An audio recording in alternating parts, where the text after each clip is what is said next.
malin di yóbbu fi leen di dolli wérgu yaram Chinese bio by MK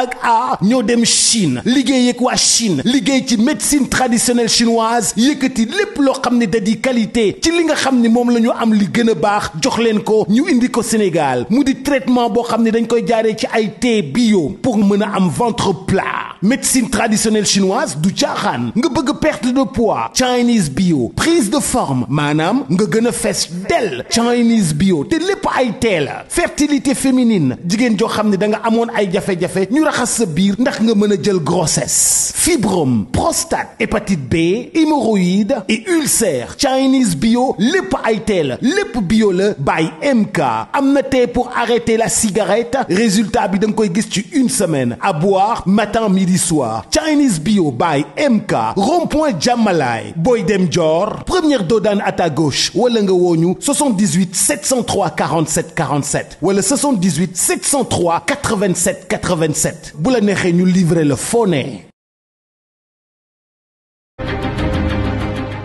merci de rester fidèle connecté sur le Buzz du Web, la chaîne des leaders Senbuzz TV ñu ngi amati mbégte beneen jotaay ñu ci ànd ak yéen baaxoon nañu di leen toppal lépp luy actualité suñu jotaay actualité tey ñu si ànd ak un grand homme boo xam ne Sénégal dootuñu ko présenté wax dëgg yàlla di un patriote boo xam ne aussi vraiment Sénégal yëpp xam nañu taxawaayam bu weesoo li nga xam ne liggéey na ko ci culture mais aussi taxawaay bi nga xam ne présentement am na ko ci wetu jamono ji ñi nga xam ne ñoom la fi yàlla teg muy son excellence Bassirou Diomaye Faye ak ki nga xam ne mooy PM Ousmane Sonko suñu papa Lamine Ndiaye moom la Senbuzz di am ak jotaay ginnaaw bi nga xamee ni képp kuy soppeem wala ngay njabootam jaaxle woon nga ci actualité bi nga xamee ni mi ngi doon étouffé étoile bi looloo waral Senbuzz seet si ko fas yéene waxtaanee ak moom tolluwaay yaramam papa maa ngi commencé di la nuyu di la gërëmaat bu baax a baax si jotaay bi. ma di la gërëm di la sant yoo xamal nit ñi sant naa yàlla bu baax a baax lii xew nag jaam ak pexeem yàlla ak bëgg-bëggam ñun moomuñu suñu bopp yàlla ci boppam moo ñu sàkk. tegal ñu yoon woo xam ni moom la ñu war a suivre donc ci loolu yëpp am na ay gàllankoor yoo xam ni bu la dalee doo def lu mooy sant yàlla parce que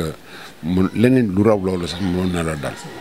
mais ku gis ni accident bi nga xam ne nii moom laa traversé am dal sax wala mu xew fokk nga yéemu ci yàlla parce que oto boo xam ne nii day daw oto bi ko jiitu di ko jéem a coince alors mu koy moytu di ko moytu plusieurs fois jékki-jékki rek mu ne xaaral kii ma wër ko bàyyi ko ci moom muy coince parce que moo ko tal donc bi mu koy jéem a wër fekk na boobu temps yéeg na presque ci monticule yooyu ñu defar pour séparer les deux voies alors donc ni oto bi di bouger dem moom muy ñëw di ko gën a coince foofu roue arrière bi moo toj bi mu tojee ba ni teel ñun ñi ñëpp ñi nekkoon ci oto bi particulièrement man dama jaaxle man ak chauffeur bi dong ñoo ci nekkoon bi mu ne tël nag oto bi di daw ba jot kiiwam yooyu alors ci la jóg nag doon ko éviter rek mu mel ni lu naaw. kon pneu derrière bi dafa toj loolu moo causé accident. moo ko gën a causé parce que loolu bokk na ci oto buy daw ñi war a yore ñeenti roue benn bi ci gannaaw toj le poids d'une voiture presque boo koy seet ci gannaaw la. donc day gën a oyofal oto bi doole ji yëpp mi ngi ci moteur bi donc moteur bi ci kanam bu xasee bay jóg rek dafay mel ni oto boo xam ne dañ koy yenu di ko waaj a këpp donc noonu la kii mu xaw a naaw tuuti ci kaw ba niveau bi nga xam ne nii moom la war a yor bu yéeg barrière yooyu ñu teg ci diggante ñaari voies yi ci la commencé jël envol daal di daanu de l'autre côté bi mu daanoo nag diree ko vraiment presque 13 mètres mu direeku man maa ngi ci biir oto bi chauffeur baa ngi ci biir oto bi mais c'est un très bon chauffeur parce que tiitul benn yoon à mon avis parce que bu doon beneen chauffeur boo xam ne daf ci ànd ak tiitaange tuuti kon leneen dana am. mën na gën a garaaw. bu metti sax man mii xam naa ko parce que dama daan dawal oto te xam naa li ne ci oto bu baax a baax du ma mécanicien mais oto boo xam ne pneu arrière bi dafa toj ci 4x4. am na leneen loo xam ne nii bu ci tegoo rek day indi njaaxum bu rëy donc noonu la accident bi demee et ma koy gërëm moom di ko sant parce que il a su quand même se maîtriser waaw dafa jafe lool ngay daw sa roue arrière daal di toj ba ñuy teel man ni ma ci toogee woon ni ci roue arrière bi parce que fi ma nekkoon en arrière maa gën a sentir toj bi mu toj parce que dafa toj rek wàcc donc mu amatul équilibre moom mi ngi daw ci kii yi passerelle yi nga xam ne moom dañuy kii pour garde-fou yeeg yooyu donc mi ngi ci daw néanmoins dafa jékki-jékki rek bopp bi commencé jóg bi bopp bi commencé jóg oto bi commencé oyof ci moom ci la xaw jël envol tuuti daal di daanu de l'autre côté. kon image yi ñu gis papa bu mel ni oto bi dafa këpp en réalité noonu la demee. en réalité noonu la demee bon bi mu daanoo de l'autre côté au lieu mu daanoo wet sax tëdd ko déedéet dafa daanoo ba pare jaaxaan boobu mu man xaw ma jinne la àndaloon xaw ma daal mais da ngay jékki-jékki rek gis oto bi di bouger tarxis lu mët ay 10 à 14 15 mètres comme ça ba pare nit ñee ko téye oto bi taxaw man maa ngi yoon ci biir oto bi ba léegi ñu jéem a ubbi buntu oto bi pour génne ma buntu bi bañ dañ mujjee toj vitre bi seppi ma ci biti donc buñ ma ñoddee nii jël samay loxo téye ma génne samay tànk ñu daal di ma teg ci suuf noonu après ma kii waaj ne ma est-ce que mën nga dox man ko waaw je sens mes jambes mën naa dox mu bàyyi ma dox tuuti après mu ne non kaay nga toog fii ko ma suivre ko mu dem wéer ma ci mur bi nga xam ne moo séparé ñaari voies yi foofu laa toog nit ñi di romb di ñooñu doon romb nag ñenn ñi ñu ngi photo ñenn ñi ñu ngi commentaire. kon papa amul benn moment boo xam ni perdre nga conscience quand même comme ni ko ñu bari di xalaatee. non loolu la ñu xalaatoon mais man ku ma xam ni am naa maîtrise parce que maîtrise boobu laay utiliser sur scène pour pouvoir jouer mes rôles donc loolu bu ma ko xasee ba ñàkk rek doon tumul man day doon leneen day xaw a jàmbik loolu tax dama yaakaar ni def art dafa am importance aussi parce que ne la tax nga mun a moom sa bopp ba sa xel boo moomee sa bopp rek sa xel da lay gungewaale donc lépp looy def di nga ànd ci xel malgré que situation posé wu na mais du la tiital tiit boobu maanaam du yóbbu sa fit quoi parce que nit ki bu am na yenn situation xam ne bu ñàkki fitam rek xel mi dootul toog day jaxasoo yàlla defal nañu sutura ba nga xam ne métier bi dimbali nañ ñu ci bu bëree bëri ñu am suñu maîtrise bopp vraiment mën a toog tranquille bañ a def yenn yi di jéem a corriger loo xam ne yàlla tudd na ko ba pare noonu la ñu defee jébal suñu bopp suñu borom mu génn ñu ci njëkk ak teranga ko defee wax dëgg fa yàlla ndax lu ne mooy xajoon na ci làmmiñ yeeg wax jeeg lu nekk nag dégg naa ko après am na ñu bari ñoo xam ne nii ils n'ont pas été gentils am na ñoo xam ne nii ils ont été gentils jusqu'à la fin waaw mais ñi nga xam ni ils n'étaient pas du tout gentils ils ont pensé à n'importe quoi wax ji ni yëpp fekk na ma sama kër fekk na ma sama néeg ma di ko déglu tëdd ci lalu hôpital xam nga loolu moom métti na trop ak li nga def ci réew mi yëpp ci wàllu éducation amul lu ñu lay fayee gisee noonu te ñu ma bàyyi rek yàlla rek ngir yàlla ba mu fajal ma boppam. c'est vrai que comme ni ma ko waxee tu es un grand homme boo xam ni Sénégal dafa la soxla dafa am lu bari loo xam ni def nga ko c'est vrai que am na yeneen interprétation yoo xam ni ay acteurs wala ay hommes politiques def nañ ko loolu dinaa ci gën a ñëw mais papa de façon très brusque nga dund loolu ban moment nga sentir ni vraiment tamit suñu borom def na ni oto bi nga yéegoon jógee Diamniadio ak la fa jot a xew yëpp jot na daanu ba yàlla musal na la si jàmm yow ak chauffeur bi nga xam ni yéen a àndoon ban moment nga sentir ni ndeke lii du ay rêve comme de façon très brusque nga ko dundee quand même. waaw balaa may répondre ci loolu dafa am loo xam ne nii xëy na baat bu sew la mais signification bi dafa rëy musal la ci yàlla la mais muccal la ci dafa dolleeku ci biir parce que lu nekk xëyoon na ci imaginer fi ñu daan woon beneen oto di ñëw bu doon kaar bu doon leneen ko ñëw rek fekk ñu buub ñu kon leneen la ñuy wax kon léegi nii tey ñu ngi may rob man bi ma daanoo franchement en toute sincérité du ma la ko nëbb dama wékku ci suñu borom rek daal ne lu mu def noonu fekkee ni lii mooy sama mujjeelu gis dund ci àddina na ko jël su fekkee ni nag du sama mujjeel ak yooyu ma ci dund ba tey ma xam ni mooma sant ko gërëm ko te xam ni lu xew rek mooma les candidats nag mën nañ ko gisee neneen mais congaan am iman dafa am solo lool waaw dafa am solo ci nit lu situation posé wu bu ragal lu jógewul suñu borom rek neen la man dama ànd ak ngëm boo xam ne nii bu ma yàlla di jël sama bakkan xam naa bu baax ni kii yàlla te muy jël sama bakkan bu ko war a jël moom moo ma sàkkoon na ko jël rek ngëm-ngëm la quoi lu nekk ci man la lu ànd ak saxu c'est plus profond que yenn yi ñuy wax ba pare boole ci dëkkal la foo xam ne nii yow nekkoo fa woon loolu taxul la jóg ñëpp seetaan nañ ni fa ñu jóge woon du fenn lu dul jam ñaajo te ñu fa demoon def prestation lañ ma wax ci prestation bi loolu laa génn def yem ca loola yokkuma ci wàññuma ci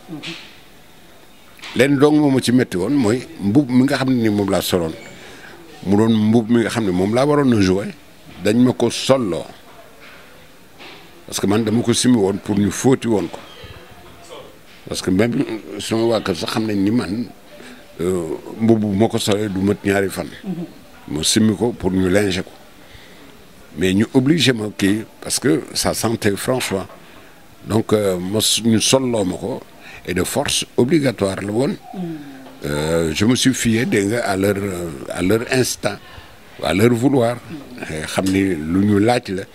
te jeu bi moo ko laaj xëy na lañ doon def moo ko laaj pour qu'on reconnaisse que ni l'acteur principal c'était moi donc ñu daggal ma bu moom mu jot ma lool ñu ne ma nag bàyyil ñu ñawal la ko ñoom ñoo ko ñaw indil ma mbub mi ma solee ko foofu donc mbubu kii la dafa mel ni sa t-shirt bi mu nekk t-shirt boo xam ne t-shirt de travail la donc foo jaar nga jëlaat ko sol ko ba jëlaat ko sol ko je n'ai pas piffé un mot loolu yëpp pour respecter ñi nga xam ñoom laa doon liggéeyal mu nekk liggéey bu rafet nit ñi apprécier ko ba moo koy yëg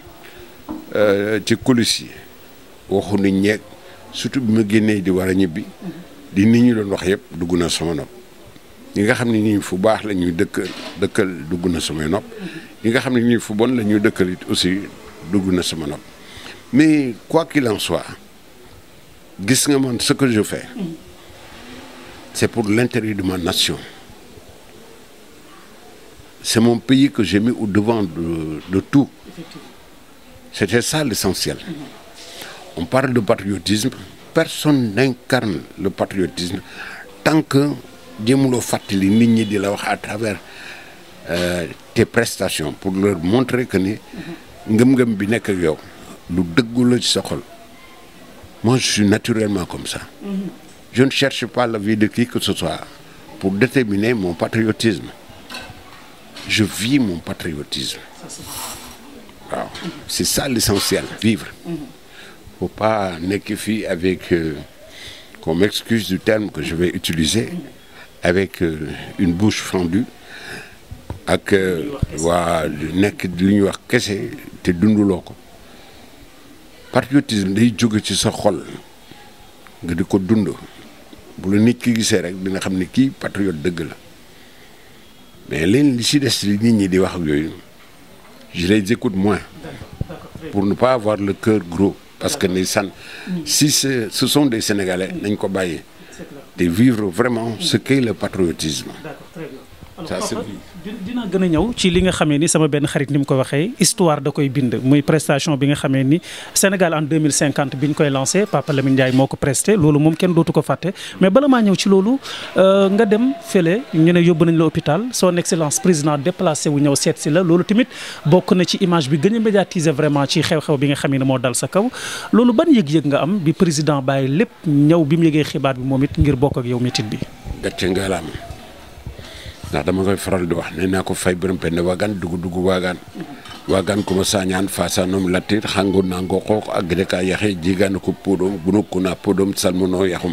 waagaan fay jeed fay latir fay latsuk fay biram fay pende coro fay salmon fay jërë jëfati ba mu ñëwee ci hôpital te la sama ngëm-ngëm gën a firndewu le patriotisme nit ñi dañ koy dégg nii rek mais il faut le vivre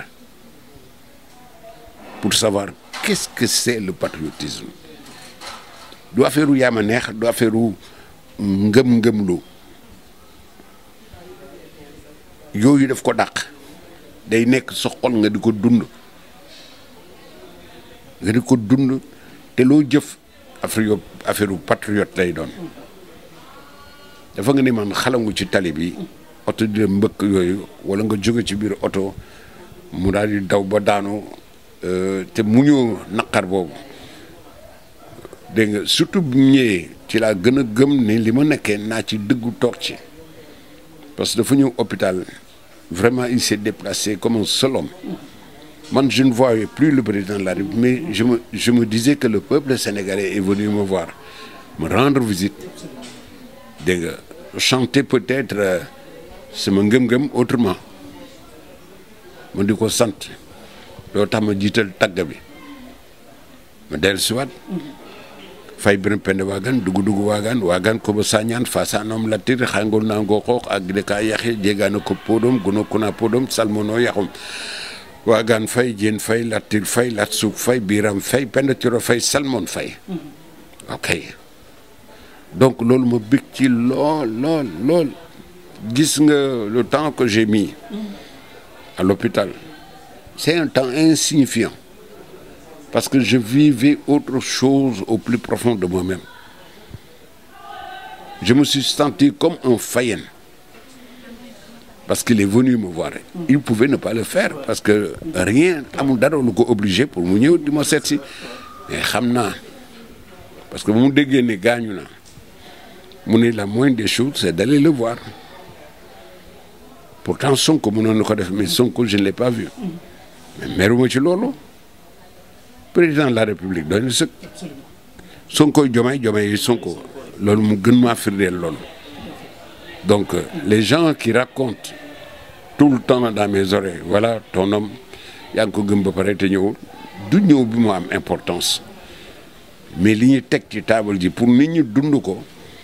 gëm ko loolu moo ëpp solo par exemple un président qui vient te voir à l'hôpital doy na sëkk que Sonko puisse venir ou pas. Pour moi, je l'ai vu et on s'est parlé un peu quand même. Quelle que soit la nature bi ñu jàkkaarloo di wax quel que soit le temps qu'on a mis pour essayer de se parler mutuellement vraiment je le remercie en même temps que le président de la République. D'abord le président de la République profondément et ensuite Sonko. moo xam ne le message que je lui ai envoyé waaw c'est entre lui et moi yoonu keneen nekku ci ji si jéem a dugg xat-xat la ñuy indil seen bopp man li may gëm naa ko ba pare te doomu lakkat laa du ma weddi sama wax wala may weddi sama jëf. mais papa dogguma la mais lii dafay mel ni tamit vraiment am na considération ak mbëggeel boo xam ni kii di premier ministre porté na la ko mais aussi président Bassirou Diomaye Faye ndax bu weesoo li mu ñëw hôpital sax gis nañu benn image bu marqué sénégalais yëpp ba ngeen di presté Diamniadio soxnaam nuyu na la sukk sénégalais yëpp vraiment gisaat loolu beneen valeur boo xam ne moom lay reflété ban yëg-yëg nga am ci jugement bi nga xam ne sénégalais ñu ngi koy def jàpp ni vraiment respecté nañ la bu baax a baax kii di PM ak ki nga xam ne mooy président Bassirou Diomaye Faye. waaw. lu moo di leen delloo njukkal ci loolu parce que dañu nekk ci Sénégal boo xam ne Sénégal lu wax la nga jëf ni wax interprétation bu bari liggéey te seen yoon nekku ci sama digganteeg Sonko la sama digganteeg Diomaye kenn xeju ci du ma may sax kenn mu ci xej wala mu forti lu toll ni tarfatal ay ñu yóbbu ma déedéet li may gëm naa ko ba pare te sotti na waaw li ma doon te gëm ko gëm naa ko ba pare te sotti na maintenant yenn considération yoo xam ne nii c'est des détails man détails yi tu ma toog la fen détails yi y en aura toujours parce que fii dëkk waxkat la te buñ ko doon tàmm sax di wax ci lu baax ngir gunge waaw kay ci luy jëriñ réew mi sax loolu laa bëggoon wax l'utilité de la nation mais rien du tout c'est des détails je ne m'attarde pas sur les détails jàng naa te du ma foyee sama xel waaw kay jërëjëf. En 2050 Sénégal en 2050 ñu wala papa nga war a prester macha allah lu jëm ci livre bi nga xam ne aussi moom la ñuy jëmmal ñu gis ci sa photo loolu du lu ndaw de papa ban yëg-yëg nga am ci loolu tamit. waaw loolu xam nga d'une part boo koy jëli mooy nit ki ci boppam la ñuy sargal parce que tolluwaayam ak dayoom wees na sax ñu koy génne ci photo boo xamul nooy def sawaay xam boppam donc nañ ko tekki en profondeur on verra l'utilité de cette photo là fayeku ma photo bi fayeku ma leen parce que boo nekkee patriote n'attends pas qu'on te paye pour que tu fasses un travail c'est à toi de t'engager dans ton travail nga xam sa bopp xam ni lii dañ la ci woo le patriotisme bu ñu ko wooyee c'est pas pour Lamine Ndiaye c'est pas pour qui que ce soit mais c'est pour la nation c'est-à-dire ngëm leen seen bopp jóg ci liggéey bi nga xam ne nii moo war genn Sénégal wu ne soo ci jógul nag tu auras tort xamal ni wax ci mu ji ñu wax ci yow lañ ko jëmale danoon pour bañ ko sax ak lu xew aussi tamit nga war ci dugg bokk ci on t'invite à être plus consciencieux dans ce qu'est l'intérêt de ta nation nga tëdd jaaxaan rek daa ne ouais patriotisme c'est un fou d'abord ça waaw kay li koy jëmmal moo ëpp solo fuuf sa bokk ci ngëm-ngëm soo jógul rek c'est que tu n'es pas un patriote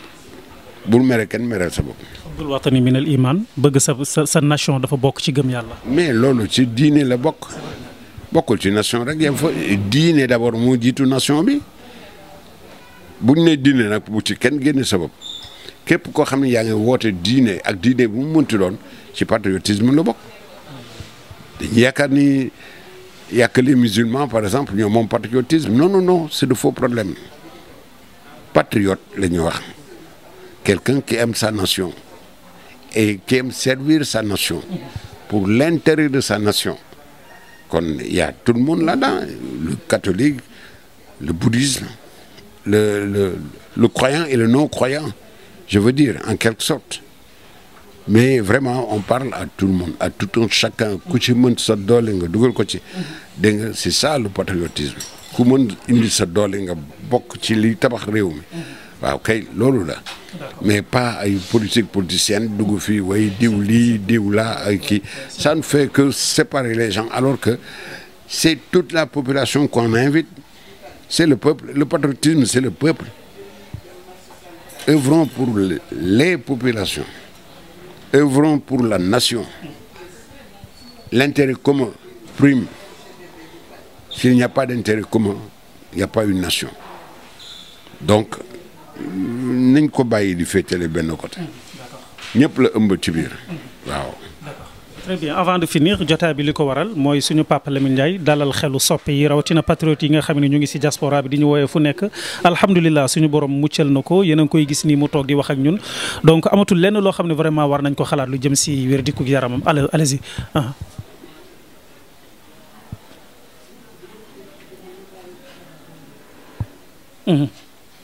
D'accord très bien alors papa avant de finir aussi tey bëgg naa la may occasion tey yan kàddu ngay jeexalee jëmale ko ci patriote yi ñi nga xamee ni buñ la gisul tamit ñaanal nañ la amoon nañu tiitaangi aussi bi ñu yëgee xibaar bi. waaw di wax ni dañ nekk ci Sénégal boo xam ne nii Sénégal unifié la donc c'est vrai que quand il y a divergence quelque part il y a beaucoup de choses yoo xam ni qui trament soit à l'intérieur soit en dehors. Mais le patriotisme c'est tout le monde il y a tout le monde là-dedans donc bu ñu ko jël rek féete la ko benn kii surtout nag man fi may naqari muy qu'on divise religieusement tekkinu patriotisme di ko féetale soit ci catholique yi wala ci jullit yi yooyu patriotisme ñëpp la laal il y a tout le monde là-dedans musulman catholique protestant ak diine bu mu mënti doon yaa ngi ci biir.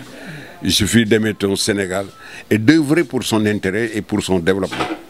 donc loolu mooy patriotisme mais nag bu fekkee dañ ko féetale benn boor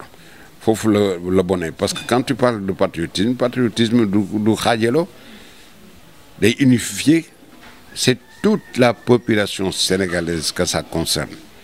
dégg nga qu'on soit de tout bord dégg nga ak boor bu mu mënti doon dégg nga tu es un patriote parce que tu aimes ton pays. C'est pas parce que tu es un patriote que tu n'aimes pas ton pays, non. Tu es un patriote, tu aimes ton pays,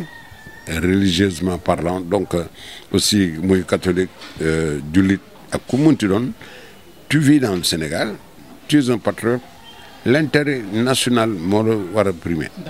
waaw mais du ne xaaj dong yaa ko moom jullit yi fii catholique yi fee le Sénégal n'a jamais été comme ça ban président moo fi njëkk a jiite du Senghor lan la woon du catholique waaw dafa tax Sénégal changé ah kan moo ci tegu Abdou Diouf lan la woon du jullit dafa tax Sénégal changé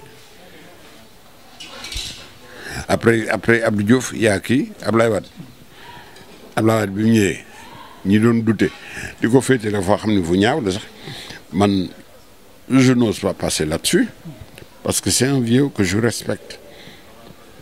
parce que je l'ai connu et je l'ai combattu moment bi nga xam ne di tàngoon na waaw ñun ñu gëmoon une sorte de révolution un semblant de révolution si je peux l'appeler comme ça parce que ça fait longtemps ñuy xeex ak moom fekk na moom mu jóge ci Senghor dégg nga vraiment sap we xat kenn mënu ko téye ba pare nag ànd ak ngëm-ngëm goo xam ni fit la ci tegu jiital ko ci ngëm-ngëm boo gis bu àndul ak fit day oyof donc suñu jeunes yi aussi da nga leen di gis ñuy kat seen affaire mais fit googu mag ñi amoon moom la ñuy emprunt la ñuy def rek dugg ci fit googu moo tax ñu naqadee tey yenn saa yi bu police di réagir mais quoi qu'il en soit le Sénégal nous appartient il faut unifier les cœurs unifier les esprits c'est vrai qu'il y a divergence quelque part mais il faut l'accepter et philosophie beaucoup plus que ça parce que sans philosophie Sénégal du dem kanam waaw loolu moom c'est une vérité c'est une grosse philosophie Sénégal pour mu jëm kanam dana metti lool parce que nag ñoom lu ñu song dinañ ko daan waaw te du kenn ay bëre bu boobaa 12 millions de Sénégalais yi ñoom ñooy bëre mais bokk bëre bi foofu lay bëri di neexee nga xam ni réewum lëm moom nga attaqué kon dana sap wax xat show donc loolu man dafa nekk ci sama xol dégg nga moo tax souvent su may wax je ne parle pas pour moi seul je parle pour toute la nation sénégalaise de tous bords et de toutes les religions c'est pas parce que je suis musulman que catholique bi dama koy bañ c'est pas parce qu'on est catholique que musulman bi danga koy bañ c'est l'unification de tout un peuple en fait loolu laa ko gisee ça en fait te loolu dafa taxaw dafa am solo waaw bu baax sax loolu foog ñu def ko suñ bëggee développement am ci réew mi. ñëpp ñu booloo. L'individualisme n'a jamais évolué pour faire du Sénégal un Sénégal unifié où il n'y a qu'une tête dégg nga pour penser à tout. Il y a 12 millions de têtes d'esprit, 12 millions de Sénégalais qui doivent réfléchir ensemble et savoir où aller. Tekki réew mi ci yoon mu ne pourquoi division yu metti yi yenn naqar yi les gens sont malades de ça nañ ma baal vraiment c'est pas ça qui ferait avancer le Sénégal ou qui fera avancer le Sénégal dégg nga c'est en nous unifiant cela veut dire l'union des cœurs et des esprits sans cela on n'ira pas loin du tout l'union des cœurs et des esprits sans cela duñu yóbbu fenn ñu Sénégal parce que bañante boobu dafa metti da nga toppal ma jiitu doo topp du ma jiitu doo kii nangam yu sewaan ay détails la yoo xam ne mën nañ ko am nañ on est capable dégg nga de surmonter ça toutes les difficultés amul lu fi jaarul fii te éternellement nag dañ ci war a jàng suñ ci jàngul kon le pays va à la dérive et boo dee un Sénégalais bon teint dégg nga doo nangu mukk sa réew. mënul apporter dara sax politicien débat politique yi lu ne ñu bëgg ko politiser aussi. waaw amul benn réew bu mu avancé la waaye. nañ bàyyi politique à outrance baaxul ci réew. Politique à outrance n'a jamais fait avancer un pays wax ma fi ban pays rek lay ñu am une politique à outrance où les esprits ne sont pas d'accord, les cœurs tout le temps se battent plus vite du moins. ay laaj njaboot gi ndax vraiment sa dund bu dul li nga nekk homme de culture sax sa dund njëriñ la pour réew mi comme ni nga ko waxee di la ñaanal nga yàgg fi lool di la souhaite aussi bon rétablissement Ndiaye. jërëjëf Thiongane maa ngi lay gërëm di la sant toir fakal macha allah saa yu réew mi tolloo ci ay jafe-jafe jaar nga fi jël suma avis suy jëriñ ak nu mu mënti demee njëriñ loolu yàlla nañ ko nit ñëpp bokk wasaare ko ci biir réew mi ndax réew mi am jàmm bu ko defee kenn ku nekk tëdd noppale ko ci daw yeeg ci coono yi ci yenn métis yi nga xam ne nii jaaduwul sax parce que Sénégal waroon na jéggi foofu jamono yi ñuy dund Sénégal un grand pas la waroon a def mais nag mi ngi ci un grand pas yombul bu yéexee nañ muñ parce que la patience et la longueur de temps font beaucoup plus que force ni que rage donc voilà fa laa yemale mbir mi parce que trop parler pour ne rien dire yàlla nañ ci yàlla musal. Merci. Merci. Très prochainement sur la chaîne de leader ak beneen jotaay ak beneen invité fii Amanillah merci beaucoup. dëgër këcc góor luñ ci bëgg dëgër këcc benn produit la boo xam ni c'est à base de plantes et de miel amul benn effet secondaire amul góob bu weex waaye da ngay toj sa monde de waaye bëccëg ak xaaji guddi foo toll di dëgër këcc day lay dolli kattan dolli la doole ba pare dëgëral la këcc te dëgër këcc traitement médecine traditionnelle chinoise ana adduna bi kan moo jëfandikoowul médecine traditionnelle chinoise adduna bi yépp a koy jëfandikoo dëgër këcc ma nga bàyyeekoo Chine dëgër këcc c'est 100% naturel amul benn effet secondaire dëgër këcc livraison en toute discrétion 77 423 94 94 wala 77 423 97 97 numéro bu baax baa ngi noonu 77 423 97 97 guddi gi day neex kër gi day neex gàlle bi day neex féppay neex féppay dëgër këcc